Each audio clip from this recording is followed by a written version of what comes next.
Coach, so as you know, doing our research, looking you up, of course, you see things, right? So I saw your lineage, so to speak, and big fan of Mr. Wood. Followed him from the Olympic team in '84, the way he went about his business as a professional athlete. None other than your dad, Leon Wood. Talk a little bit about how it was growing up in that family, right, with a professional basketball player, and maybe comparing a little bit to you see some of the children today of NBA's players. So give you the floor. A little bit about what you were saying is was actually what people don't know about is my mom played at UCLA and my sister played at Seton Hall University. And so what I learned with uh-oh. No, you're good. Okay. Yeah, you're good. Okay. What I learned a lot was honestly, what I learned with a lot of players when they have former parents that are pros is the IQ and the natural instinct of playing is extremely high. I had the privilege of, like I'm saying, privilege of coaching against Elijah Arenas in his sophomore year, and just the natural feel he had was crazy. Like he just knew where guys were. A lot of pro players, kids know how to play the right way. In terms of they get doubled, they make the one more. And so for me, when I see a lot of former pro players, kids or you can tell when a kid's parents were pros or college players at a high level because just the IQ and the natural instincts are very high. In terms of just making the right reads. What I loved about Elijah Arenas was just teams would throw boxing ones and doubles and triples, and he wasn't forcing bad shots. He was going to make the pass and make his teammates better. And so that's the stuff that I noticed with a lot of players when they have former parents that played. Even for my mom was my AAU coach in middle school, and her being a Bruin, she would tell us in timeouts, I need 5 passes, 6 passes in motion before you look to shoot it. And so it was just drilled in us of just being super disciplined, moving the ball, making the right read, making the right play. So I think a lot of parents do that when they played at a very high level and they pass it down to their kids. So with that said, what type as growing up as a youngster, with your dad being a famous ex-player and obviously current NBA official, how was it the day in the life of young Mr. Wood? Talk about that a little bit. Losing a lot of games on one-on-one in the family game out front was how it was. But for us, it was what was great is our family, especially my mom too. She preached us to be humble. So for us, it was just a lot of what I liked was they really encouraged us to play other sports. And so for us, it wasn't just basketball 24/7. It was, I played baseball, I played football, I was able to kind of do some other things. But for us, it was a lot of just competitiveness.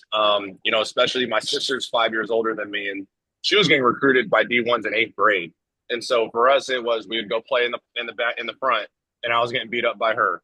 Then I got to go learn some post stuff from my mom when she was a post player. Now I got to learn shooting from my dad here and there. So a lot of competitiveness, a lot of competitive drive. Growing up, it wasn't.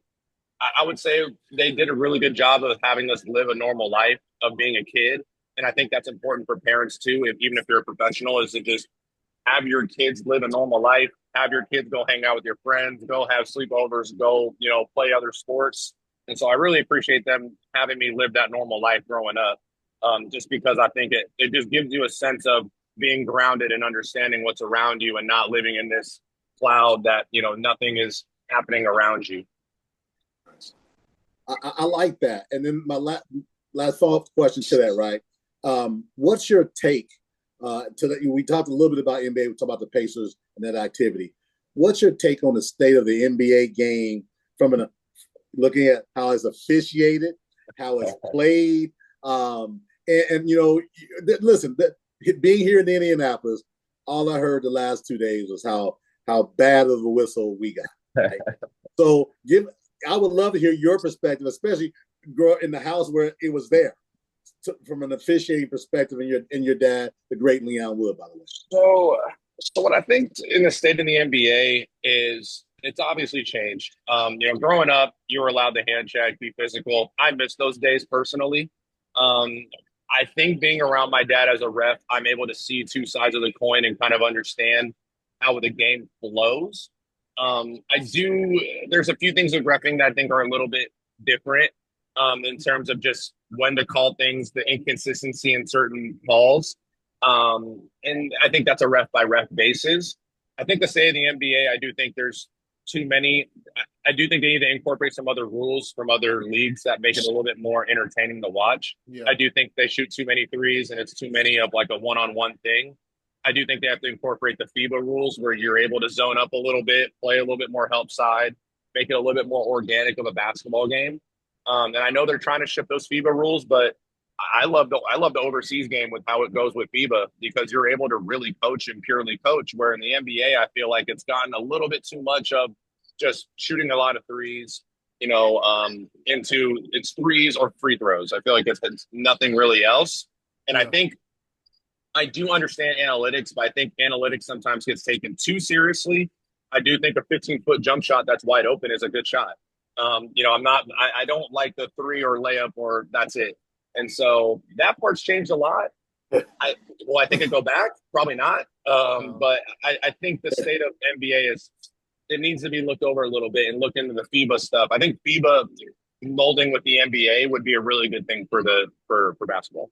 No, I would agree too. I have mentioned the FIBA rules not on this pod, but just in general. I think the FIBA rules would help the NBA, and I think you brought up a good point too with the mid range. The mid range is faded away because it's not labeled as efficient or stuff like that. But then you look at the MVP of the league, and his first thing is the mid range shot. So I think that helps because the way we've seen the big man position kind of be revived as of late, hopefully that happens with the mid range shot. I wanted to get one last question in to kind of piggyback off what he said about living that normal life. I think the big thing about when your dad would be, signed with a different team, moved or stuff like that, how much does that affect a family? How much did that affect you as a kid? Was it okay? Did you get sat down and asked, do you want to move here? Like, how does that conversation work? Yeah. So actually, when he played, I wasn't born yet. But when he was reffing, Gotcha. when he was reffing, but I will say a referee schedule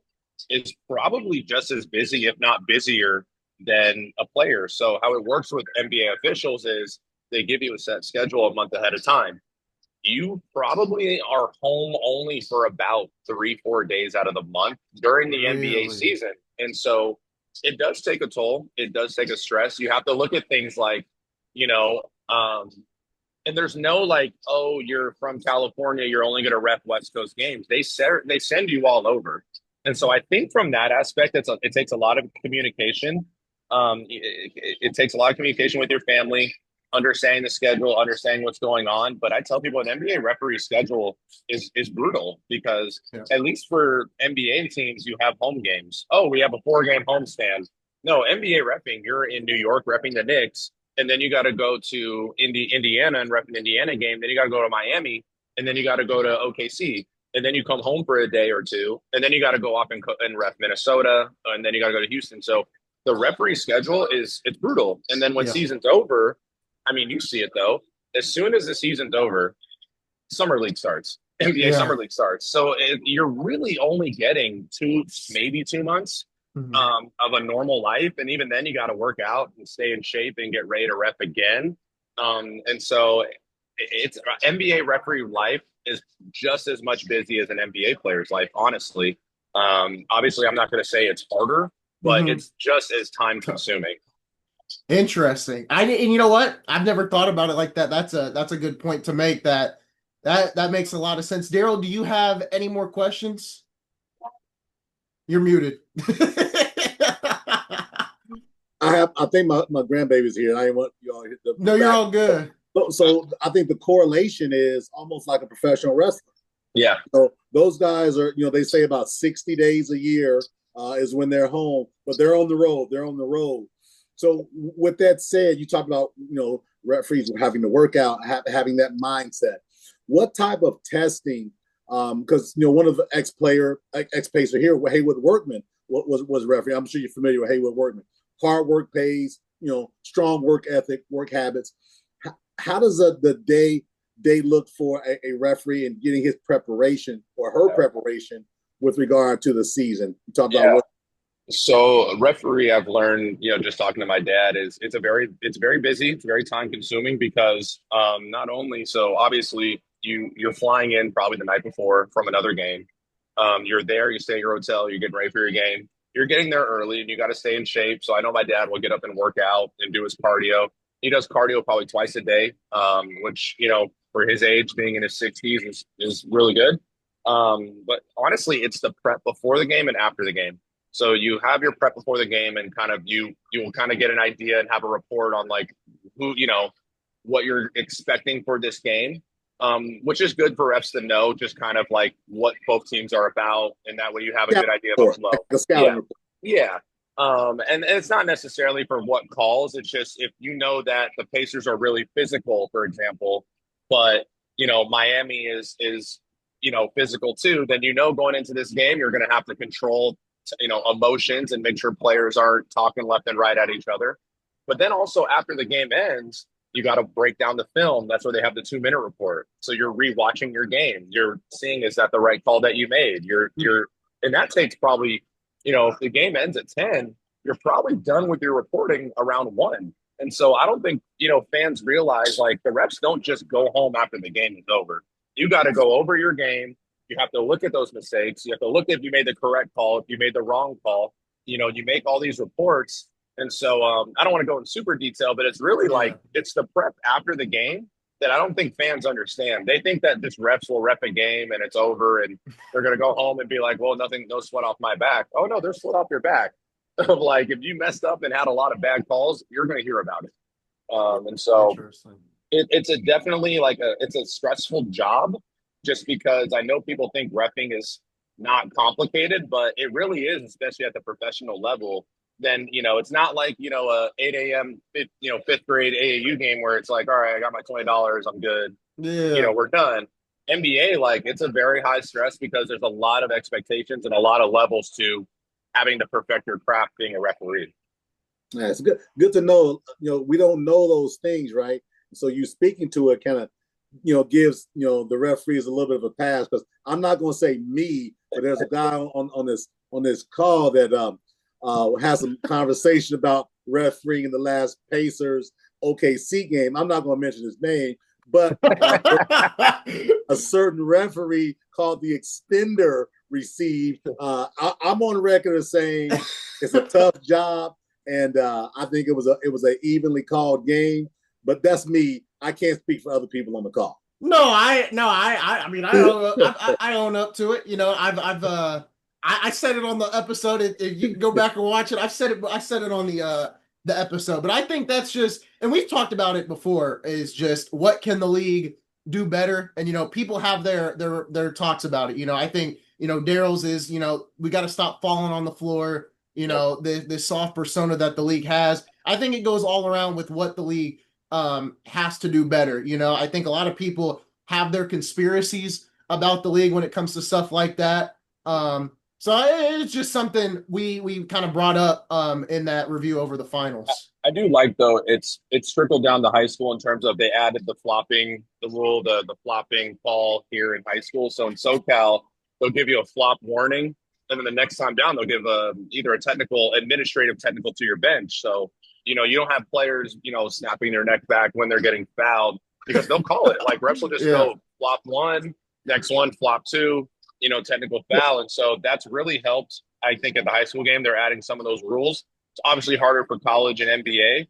But, I mean, for me personally, knowing what refs go through, it's made me as a coach, I don't get on refs as much. The only time I do, I tell them is if you're not like giving a good effort, for example, my probably biggest pet peeve is when a ref is jogging back, they call a foul from the other side of the floor. They're not even at half court yet, and they call a foul there. And I'm like, you didn't even sprint your spot to make that right call. I'll get on them for that, but I've learned to let calls go just because I know that there's a high stress to it.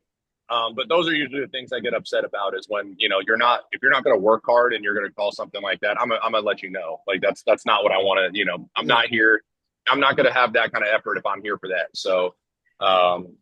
But I get it from the referee thing. It's. I think once people understand the levels to it, that it is stressful. It is human.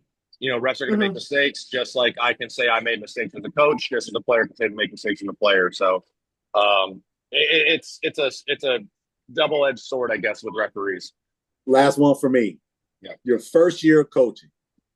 How many times did you think in your mind, my dad would have refereed better than that? I hope the Ventura County unit. I love you guys, but I probably said that in my mind probably a handful of times. But you know, we have really good officials out here in Southern California. But I definitely, in my mind, a few times were like, you know, a little rough on some of those calls. I think I was so eager. You know, when I took over, I was 26 years old, so I was really eager and animated. And now I've learned to kind of just let it go. My first year, I was like, I felt like I was still playing. I was like into it, like, come on, but that was the player in me still speaking, not the I'm a coach now. I gotta tone it down a little bit. And so it's gotten better over years. Like, awesome. I figured I'd ask that question because if it were me, I would get on that floor and my intensity. There's no way my dad would have missed that call. What is wrong with No, good maturity on your part. Coach, it's great to have you on. I appreciate you. I'm gonna link not only your social but also the school socials in the description for the YouTube. Great episode, Daryl. Thank you for coming on, for doing the interview with me. Of course, wish we could have had Ramon in here too, but it's all good. Eventually, Coach, I'd love to have you back on as well if you have interest doing that. But that's going to do it, folks, for this interview with Coach Wood. We'll see you guys next week for more content right here on the Game Time Podcast.